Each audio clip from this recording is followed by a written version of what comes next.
Welcome to the Trust Factor Radio, bringing you interviews and insights to unlock the power of the subconscious mind to create authority, credibility, and trust. With your host, the Authority Architect and best-selling author, Neil Howe. Hello and welcome to the show. This is your host, Neil Howe, and today my guest is Shelly Stotzer from Crosworks. And she helps individuals and organizations gain clarity and focus to perform their best work. And with over 30 years in business and hundreds of years of experience among their coaches, Crosworks' proven approach has empowered thousands of people to better understand themselves and proactively manage their work environment to drive successful and fulfilling careers, which leads to deeper engagement and improved work effectiveness. Shelly Stotzer, welcome to the show. Thank you, Neil. I'm glad to be here. Well, give us a little bit more about your background, Shelly, and how you got started with Crosworks before we get into what exactly it is that you do there. Sure. I have been an executive in a couple different industries. I was in the publishing industry and the energy industry, and I had used Crosworks as a service to help coach some of my senior executives. And I turned to Crosworks when I was looking to make a career transition several years ago. And so I have a background in everything from marketing to operations. I launched a residential solar division. I led a leading publishing company here in the United States in terms of their marketing and strategy and international licensing division. So most of my background comes from me being in an executive senior leader role in a variety of organizations. So you have been an executive, like you said, for a long time, but you were looking for a career move yourself and found Crosworks and kind of fell in love with the process and found out that it really helped you. And, what drew you then to find employment with them? Sure. So after leaving the corporate world, I decided that I really wanted to make some changes in my life. So after going through Crosworks career assessment and appraisal program, I really understood what my values were, what I really enjoyed doing the most of the skills that I've obtained throughout my career. And when I looked at the idea of buying Crosworks, it really checked a lot of boxes for me. I value independence. I value integrity. I love leading and helping others and empowering people. I always wanted to be an entrepreneur. My father was an entrepreneur. And in each of the businesses that I led, I was drawn to the new business aspect of the work that I was doing. So becoming an entrepreneur and taking over something that I had found such great value in was a pretty natural step for me. Oh, definitely. So not only did you love the process, you actually went and bought the company and took it over? That's right. About 3 years ago, I took over the company. And since then, I have really learned to live the values that I had set forth. And I've been able to help hundreds of people myself. And it's been a great, rewarding, and satisfying work. Well, congratulations on doing that. Tell us a little bit more about Crosworks then and exactly who it is for and what you do there. Sure. So when it comes to helping people find their best fit job, this helps both organizations and people. So for example, people really want to be happy and successful, and organizations want their people to be engaged. And even though they have this common goal, people are pretty stressed at work these days. So at Crosworks, we understand that some stress is normal, but too much stress and long-term stress can be unhealthy. So what we like to do is we like to help people understand the root cause of what is causing them stress and help them understand themselves, help them advocate for themselves. And then also, once you have a good understanding of yourself, it's a lot easier to better understand others and to help them reach their goals and help them understand their own stress and create more collaboration and understanding among teams. But that starts with each individual understanding themselves. So Crosworks really focuses on helping people understand themselves, to create clarity, to create focus on what's important to them, and then helps them use that information to perform their best work on the job. Well, finding what you love to do most is going to make you more productive, where you don't view what you do as work, but something that you enjoy. It's a completely different mind shift, and to get the most out of you. That's exactly right, Neil. In fact, it's the role, what you do and what skills you use is really critical, but you also have to understand what type of environment you like. Do you like people to be casual and friendly or formal? Do you like a lot of structure, or do you like a lot of independence? Do you like decisions to be made thoughtfully and dispassionately, or thoughtfully and with emotion? All of those things matter in finding the right work environment or managing your work environment. And that is all in addition to the role. A lot of people focus on the role primarily, and we think of that as a piece of your career satisfaction.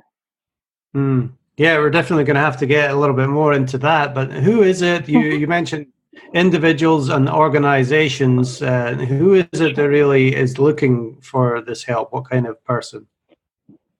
The type of people who really are interested in putting in the work, being a little bit vulnerable, and willing to really dig deep and put themselves out there in order to grow and learn, because at some point, what they want is worth the effort. In other words, some people come to us because they have made literally millions of dollars and they can write their own job description. But for the first time, they're sitting back and saying, if I can do anything I want to, what would that look like? And I also have people who are going from paycheck to paycheck and saying, I'm not moving up the ladder. I'm not satisfied, or I might be on my way out and I'm nervous. What am I doing wrong? What's missing here? So it's people who are looking at themselves and saying, I want to make a change and I need some help doing it. So it is all income levels. It doesn't really matter from, the top earning executives down to just the check-to-check employees. They're still looking for something that they might enjoy doing a little bit more. Sure. Yes. And I have had, you have to have a certain moderate income, but I have had people working in the nonprofit world at the basic level who have said, this is important enough to me that it's an investment in my career, and I am willing to put that money aside. So it is a little bit harder, of course, for that audience, but if it's important enough to you and you really want to make that change, where you spend your money is up to you. And if development's important enough to you, people have found ways to make that happen. And from an organizational standpoint, if organizations come to you for help, what exactly are they looking for? So most organizations that come to us are invested in their people. They want to increase their employee engagement. They understand that coaching and team building should be a proactive thing, not a reactive thing. They want to help people reduce their stress, increase their engagement, increase their fulfillment and satisfaction. So we have coaching engagements on just the simple executive coaching side, but usually those turn into deeper engagements with team building, lots of people really getting into a room and understanding themselves, sharing that information with others so that they can leverage the talents and the interests of each other. I have a startup organization that I support, and the CEO's attitude is, you know what? I want to empower these people to advocate for what they need. I want to understand if someone really likes to establish structure, even if that's not part of their job, because we can leverage them when we need that skill, because they enjoy doing it. And I want people to be themselves, and I want people to be happy. So I want to give them the tools to understand themselves. And then once they understand themselves, help them understand each other. Startups are very stressful. So if you're going through a stressful time, it's much easier to support each other if you understand what each other needs. And rather than turning on each other and getting frustrated with each other during stressful times, instead saying, look, that person's behaving that way because they're stressed. And they just might need a little more structure or support, or they might need a little freedom or a little time to think, whatever it is that that person across the desk from you might need. But they need to understand it in order to help each other. And that's where Crosworks comes in, is helping people understand themselves and understand each other, because needs are not something people can see. So if you can really articulate and understand what someone needs, and you can meet them where they are during times of stress, it's good for everybody. Now, there's two different types of company. You talked about startups there, and then you've got your well-developed organizations. What's the difference in how you approach each company? If a startup, they're really looking for the kind of employee that they're going to hire for the best position, and then you've got your organizations that has, maybe hundreds of employees as well, and they've got to figure out how to get the best use out of each one of them. How do you tackle those situations? To be honest, whether I'm talking to a nonprofit small company or a startup, or we have multi-billion-dollar international companies that are doing mergers, our foundational approach is still the same. It's let's understand the people, let's understand what they need, let's leverage each person to their maximum while also letting them get their needs met in order to drive productivity. So the foundational work is the same, regardless of the size. And we find that the foundational work is the same, whether it's an organization or whether it's an individual. It's first understanding, what do I do when I'm most productive? What do I enjoy doing? What do I need in order to stay productive? And what happens when I'm stressed? And how can I recognize those behaviors and go back and get my needs met to get back up into that productive behavior? So we always start there. The foundational work is almost always the same. Great. Talk to us about that then. How do you get to that understanding? What kind of process do you take people through to really get into their heads and get that understanding from them? Sure. We always start with an informational interview, meaning we sit down with them and we ask them questions like, where did you grow up? Tell us about your family. Tell us about what you like to do for fun. We really get to know them on a personal basis, and you would be surprised by how much you learn about people's patterns of behavior when you hear, how did they make their choice about their career? If they chose to go to college, how did they make that choice? Tell us where you are in the rank order of your siblings, if you have them, or whether you're an only child. We really get to know people on a personal basis. And from there, we ask them to do a little bit of heavy lifting. We ask them to do some self-reflection, which includes things like share with us 5 to 10 accomplishments that you're really proud of, regardless of whether the whole world knows about it or it's something that just you know about. We ask them to do inventory of their skills. We ask them to share the skills that they most enjoy using. We ask them to do a value sort and share with us what's more important. Is it power, wealth, prestige, time with their family, independence, integrity? We all want all of these things, or most of us want all of these things. What are their top 5 non-negotiables? So those are some things we try to do to get them digging deep and sharing their story and sharing what's important to them. A lot of us don't slow down long enough to think about those things. And working with Crosworks, there's an opportunity to sit down and think about, independent of what society and even some of your close people around you are trying to share with you, what's going on with you, what's really important to you. And for as many good intentions as our friends and family and society has for us, often it's a lot of noise. And we're trying to filter through some of that and ask them to make deliberate choices about what's important to them and what they're proud of and what they like to do. So an example for me, I started my career as a financial analyst. So I'm really pretty good with spreadsheets and numbers and so forth. But if you look at what I really enjoy doing, I enjoy leading people. I enjoy helping people. I enjoy negotiating, and I enjoy the people piece a lot more than I enjoy the numbers, even though I'm really good with the numbers. So I had to make a deliberate choice to be known for helping others and that people piece, or to continue down the track where I could have, continued to make really good money. It wasn't a money problem on the analysis side. So that was a deliberate choice that I made.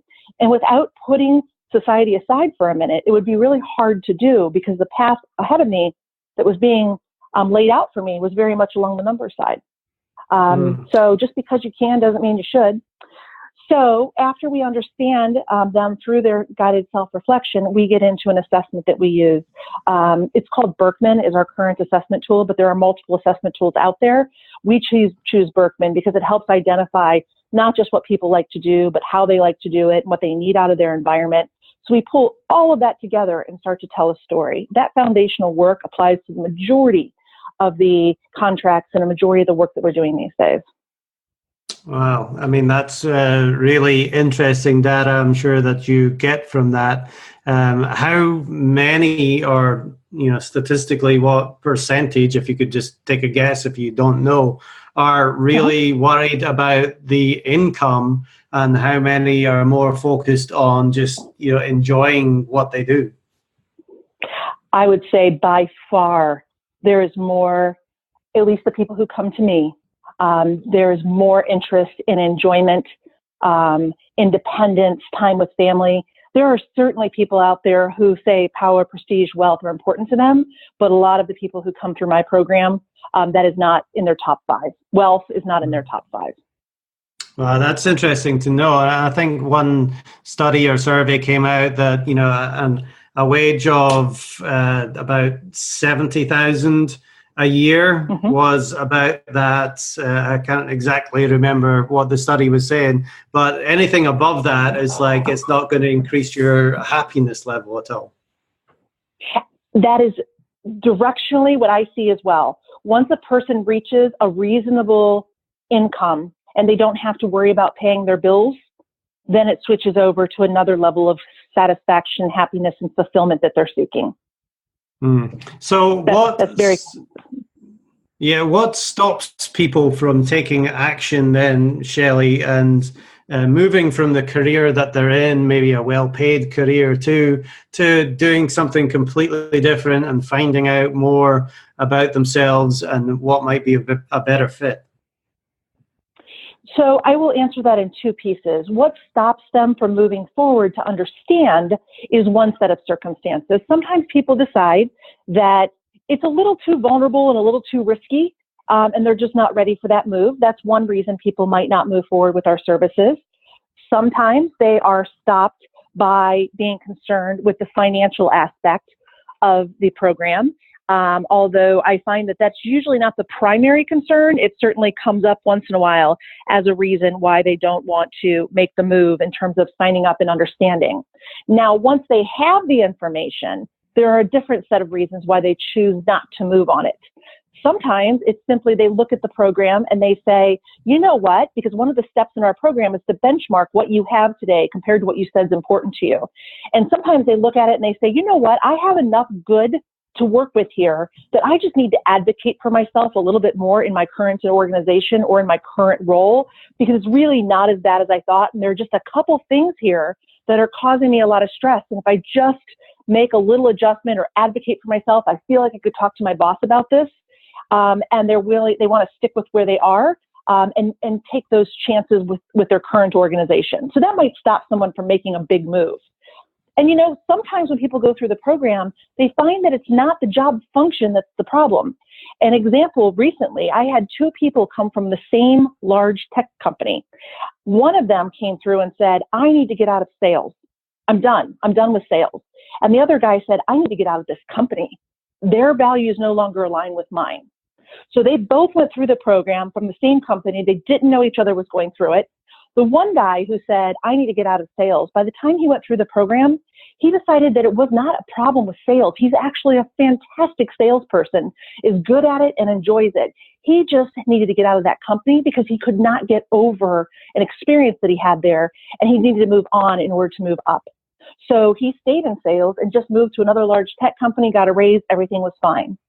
The other guy who said he needed to leave the company, when he really looked at the assessment, it wasn't the company. It was sales. He is not driven by short-term incentives and those hard deadlines and quotas. So he deliberately looked forward into the company and said, you know what I want to get into is product management. There's a lot about product management that takes advantage of my creativity and my thoughtfulness, and these sales quotas are just stressing me out. So he actually decided to talk to his boss and keep his eyes open. It's a large company, so lots of opportunity to move into a different role within that company. So it's not as obvious as it seems on the surface. You really have to get to know the individual, and what we learn through that exercise will help guide those decisions. And do you find in cases like that where, the individuals don't really know or understand themselves and know what they're looking for? You'd be surprised by how many of us are not self-aware. I mean, to be honest, I've been through this program and I teach it every day, and I still have to go back sometimes and look at my sheet and say, am I grounding myself in what's important to me? What am I missing here? I'm feeling disorganized or I'm feeling stressed. So even when you know and you think you know, when you're in stress mode, it's really, really hard to see. Okay, so there's this massive consulting and coaching industry now. Do you find a lot of people that have been in the corporate environment that just want to start that kind of teaching and educating and helping people? Some people do. I wouldn't say a lot. People sometimes think that coaching is going to be easy. And I'll tell you what, just like any other business, there's a lot of development and work you have to do on the business. It's not as simple as, hey, I just get to go help people. So I think people who have this vision of what coaching looks like, when you get inside of it, it's a little harder than it appears. So I'd say there are people who want to get into coaching and teaching, but there are just as many people who want to get into a tech startup or learning to play piano, or, there are lots of things that people hold off on wanting to do. I would say coaching is no more or less interesting than lots of other things that they can do in chapter 2. Mm-hmm. And how about, where we are now in 2019, just the advancement of the internet over the last, 15 or so years? How is that changing the way that people view the jobs that they might currently be in? Great question. And I'm going to answer that in a couple different ways. First of all, the internet and the access to information is clearly affecting everyone in all kinds of ways, including their jobs, but also having perspective. Sometimes that perspective is influenced by what they see on the internet, but you have to be careful because there are formulas that influence what you see online, and it usually reinforces what you already believe. So when people are unhappy and they're looking at things that reinforce that they're unhappy, they do kind of find more sense of urgency to act on these things. I think that because there's more information about finding your right career and all that type of thing, people are finding coaches more easily. So that does increase our opportunity to reach people. But stress in and of itself, I believe, is being created by the constant bombarding of information and the people's ability to filter through it effectively and figure out what's true, what's not true, what affects them, what's real, and help them understand that it's not necessarily greener on the other side, but there is more information to let them see the possibilities. But it seems like a lot of people think that they can leave their corporate job and do a tech startup. It's not quite. Why are you wanting to do that? And when I start asking those questions, if they say, well, I want independence, you have to have real conversations. Like, I know that the media and the internet might portray that these tech startups provide independence, but do you know how much work goes into that type of new company? And do you understand that independence doesn't really come with entrepreneurship? You do have a certain amount of independence, but I'll tell you what, anyone who works for themselves knows how hard you work, and it's not like you work less, and it's not like you have it easier. So I think it's influencing the way people are thinking and about the possibilities, but sometimes it creates a false picture. So we have to take them back down to why. Why do you want this? Is that realistic? Have you talked to people who have done that? Do you understand it?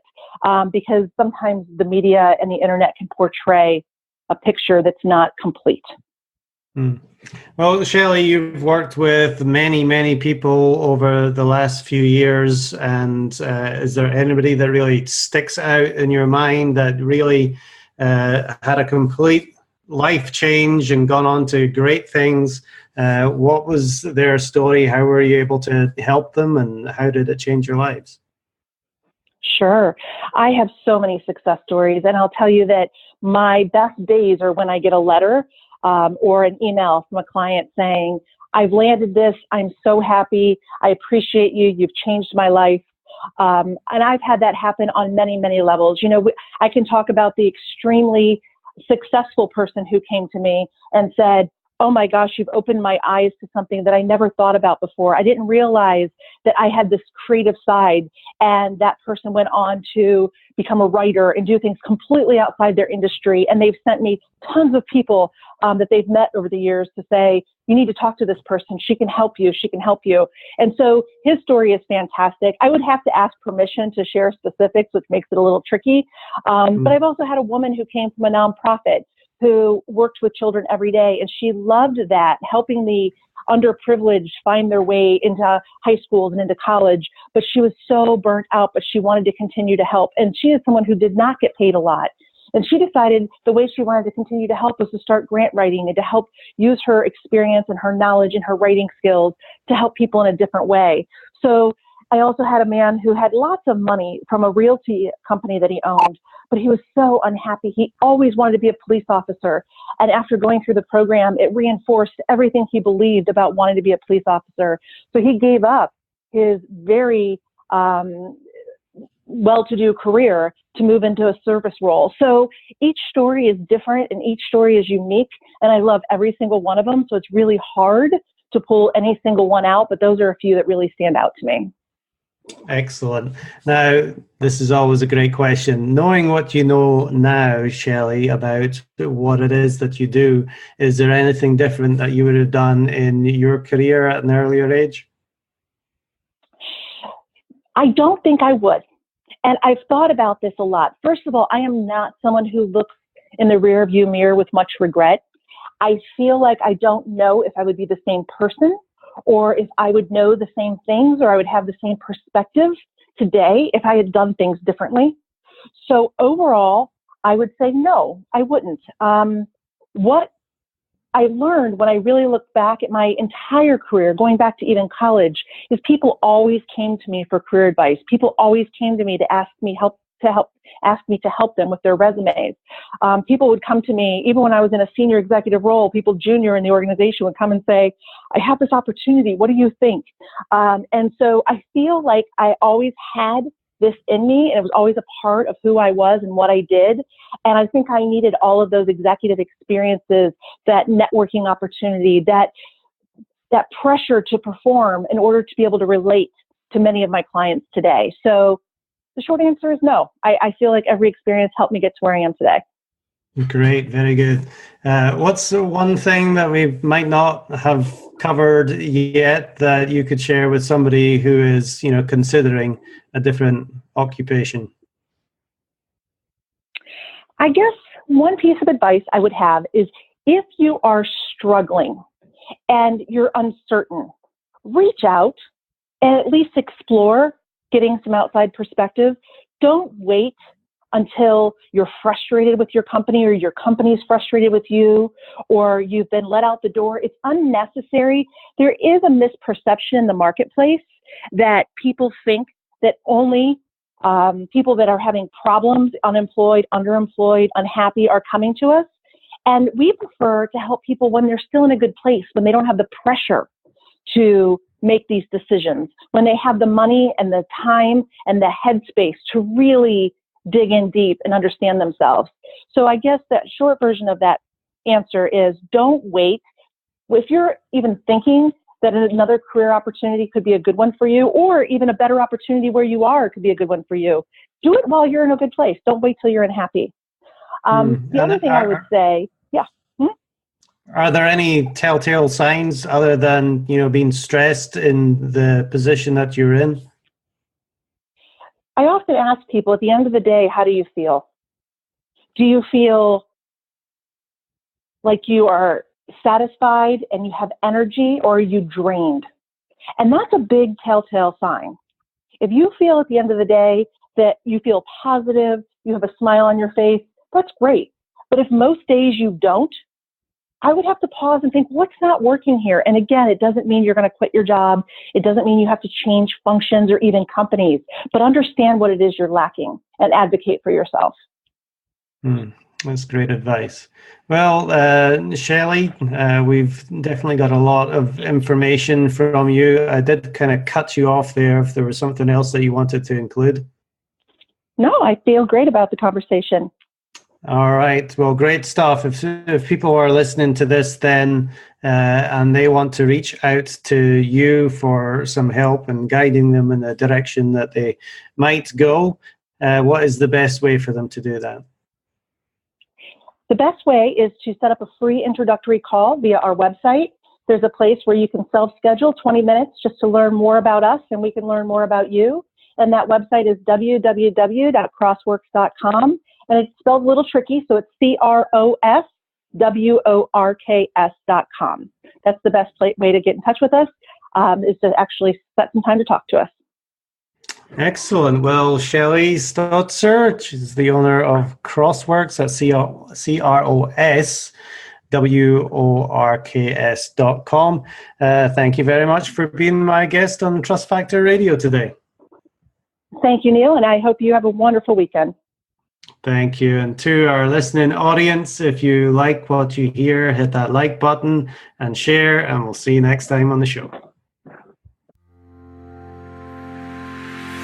You've been listening to the Trust Factor Radio with Neil Howe. To learn about the resources mentioned in the show and to listen to past episodes, go to thetrustfactorradio.com. To get a copy of the book, The Trust Factor, go to thetrustfactorbook.com. If you are ready to act now and build your authority, credibility, and trust, schedule a consultation with Neil at theauthorityarchitect.com.